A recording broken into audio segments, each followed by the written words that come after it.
right, we just finished up the front disc brake conversion on this car. Now on the 65 Impala, we're gonna swap out the single pot of death master cylinder and brake booster with the one that came in the kit. It's a front and rear reservoir system as you want. Yeah, look at it. It's beautiful. And this kit here comes with a different booster on there.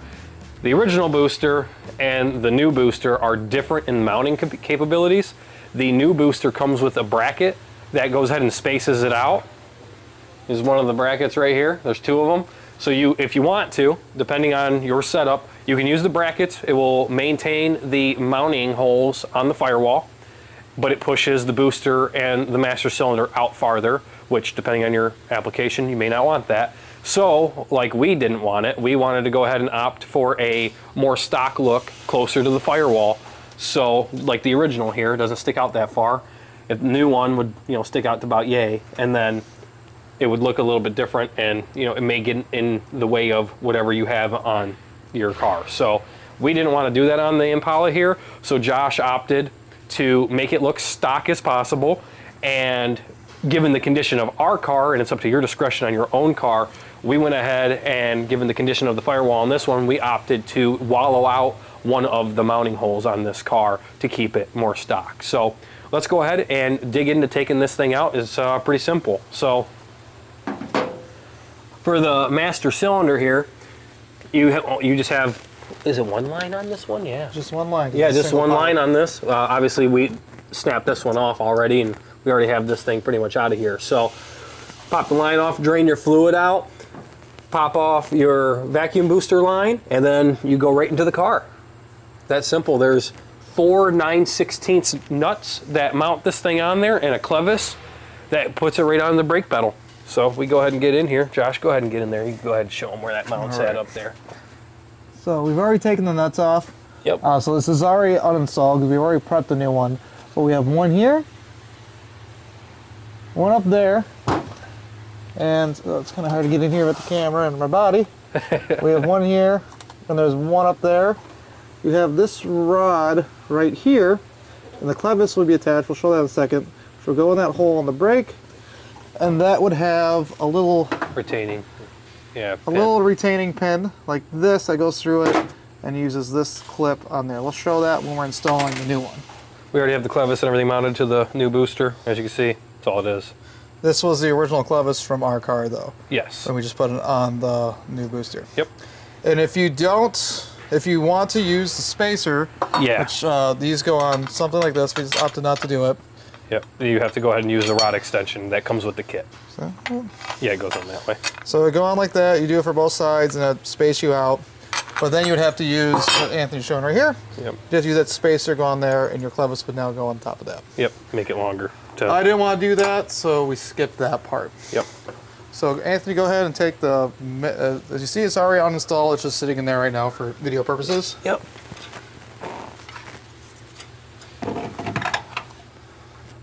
That's as easy as it is when you unbolt it all. Yep.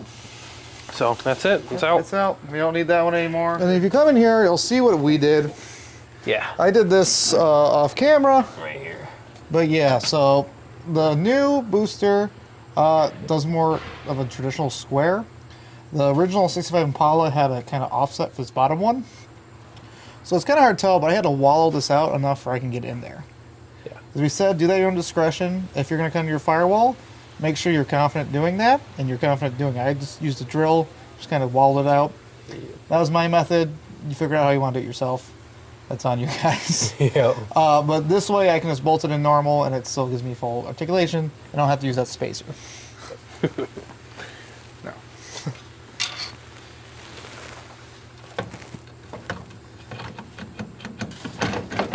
There it is. Make sure you don't pinch nothing behind there.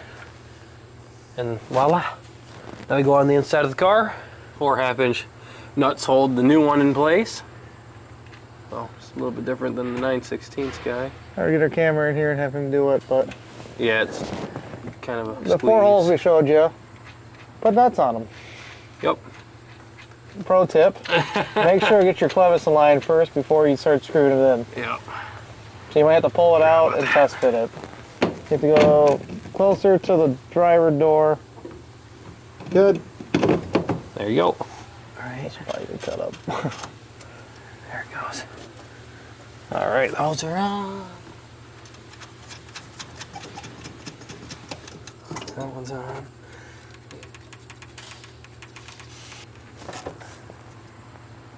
Okay. And take the pin.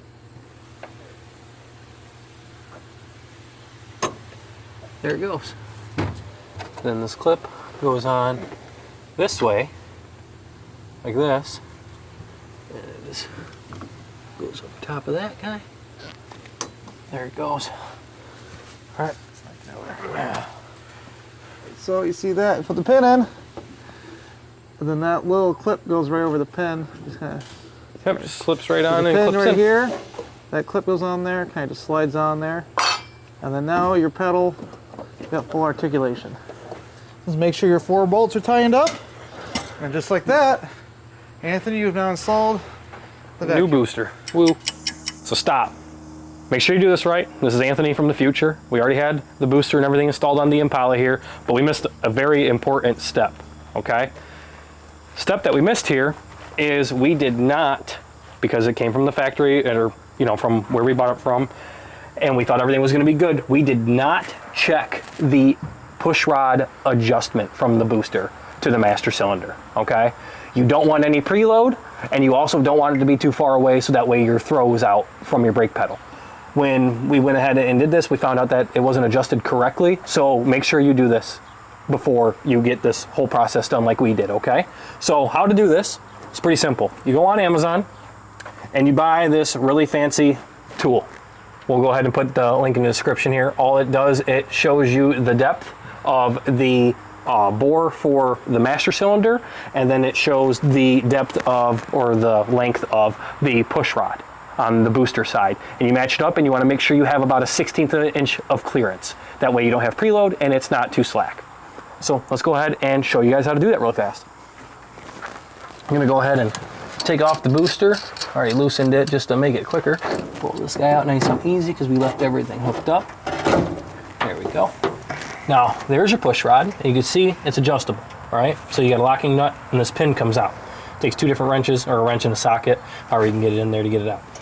And then you adjust it. So how we figure out what our depth and everything is, you take your handy dandy tool here and you make sure you read it, right? So you got booster, and then you got the cylinder side, all right? So on the master cylinder, that's what we're gonna measure first. So we go ahead and we loosen the rod adjustment here.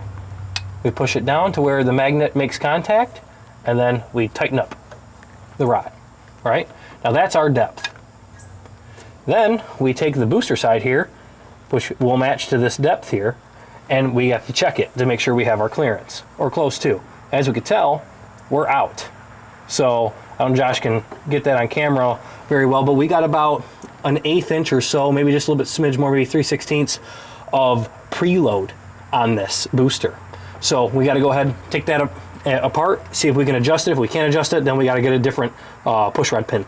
So to see how much you need to go ahead and adjust this, and then have about a 1/16 of an inch. You could take like a piece of paper or a little piece of cardboard in there, and then adjust it, and that's what you're supposed to be at there.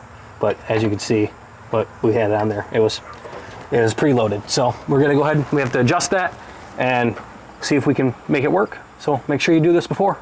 Now let's get back to the video. All right, next is that master cylinder.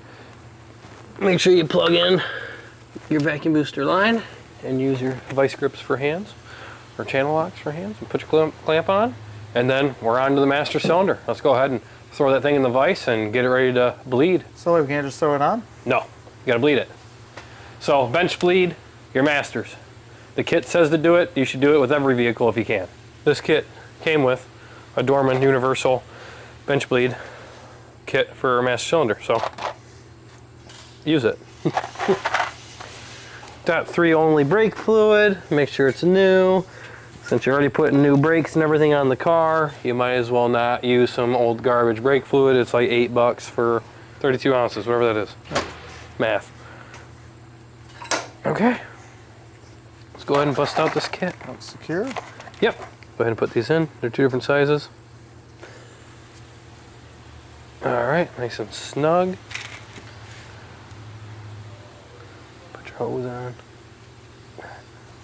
Gotta get one of the barbs.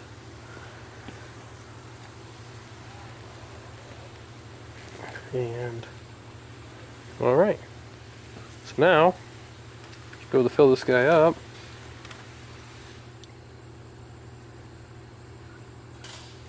All right, plenty. Down both ways. Then grab a pushing apparatus of some sort, one of these carriage bolts. Then we just push it in and let it come back. See all the bubbles? That's air.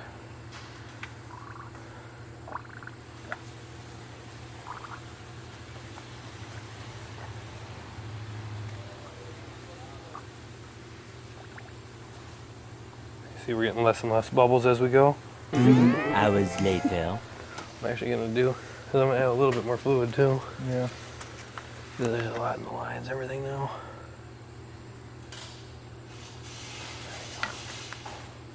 Keep going until we see no new bubbles, which I think we're about there now finally. There you go. Spools are closed though, so we'll undo. We'll go take it over there the way it is, bolt it on, and then we'll undo the lines and put the actual brake lines on.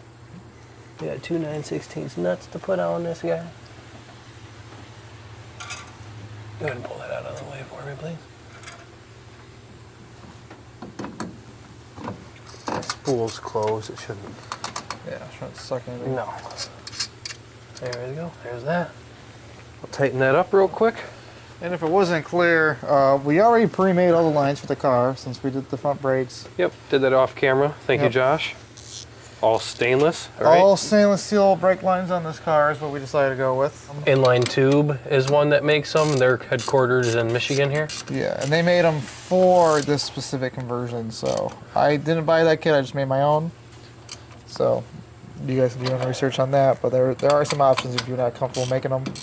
And stainless steels are a little bit difficult to make, but you can buy just standard brake line from your parts store.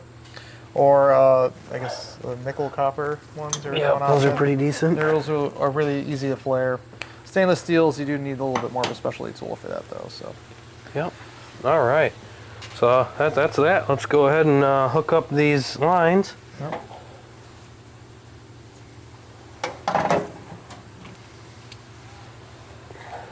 So obviously this is the rear line, the front line. If you notice from our original brake booster, there was only one line that went to a T that teed off for the rest of the car. Now we don't have that. This system gives us a dedicated front and rear reservoir. So if you have issues with your rear or your front, you'll still have the other brake system. And the way this kit did it, for the front brakes here, if you follow this down, the kit came with this, there's a distribution block down there. You run the line of the distribution block, and then you run to both your front brakes, you run the new line, you do the stock routing, however you want to do it.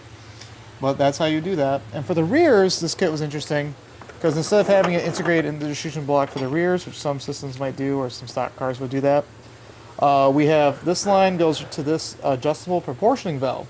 So the reason they do this is for that way, if you want to retain your original drum brakes, or if you do the disc brake conversion like us, you can adjust the pressure according to your application. So you can crank it down, lower it, because these are kind of universal kits, so they don't have it you're gonna have to adjust it and figure out what works for your vehicle and your setup for how you want your brakes pressure to be. So make sure you install that piece, that's really important. Because the booster, I think for disc brakes, you might not need it. You could just run direct. I'd still recommend running that though. You know, it's always recommended to run a some sort of proportioning valve and regulator, yeah. And the fact that you can adjust it is really nice. But you guys get a line wrench for these. You don't want to use a regular wrench. You can risk rounding these out, especially if you're taking off brake lines. So a nice investment is to have a decent set. And you can get a cheap set like wrenches. this one. I think we just got this off Amazon for like 23 bucks for a whole kit. Yeah, and it comes with metric and standard sizes, I believe. So yeah, it'll do mostly everything that you need to. But there you go. That's installed. Now we gotta bleed all 4 corners of the car. When you bleed the corners of the car, you start at the farthest back one, which would be typically at least on this car. The farthest back one would be the passenger rear corner. Yep. We're gonna go ahead and bleed these brakes, get it going. By the time you see us next, this thing will be ready to stop. Yeah. All right, we're done with the front disc conversion on this 65 Impala. The front discs are on there, you can see that, they're all hooked up. The master and the booster are done. We got a dual pot system now. As you can see, it all looks great, proportioning valve. So the front end on this car is done. However, if we go ahead and look at the back, this kit comes in front only, or you can do front and rear. This car, we opted for front and rear kits. This rear kit is done on a separate video. So if you guys want to see that, go ahead and check out the other videos. We really appreciate you guys walking through all of this with us. We hope it helps you out. Make sure you like, comment, subscribe. Let us know what we're doing good, what we need to fix, what you guys want to see. The more you guys watch, comment, and like, the more we can go ahead and start doing even cooler things like this. Thank you.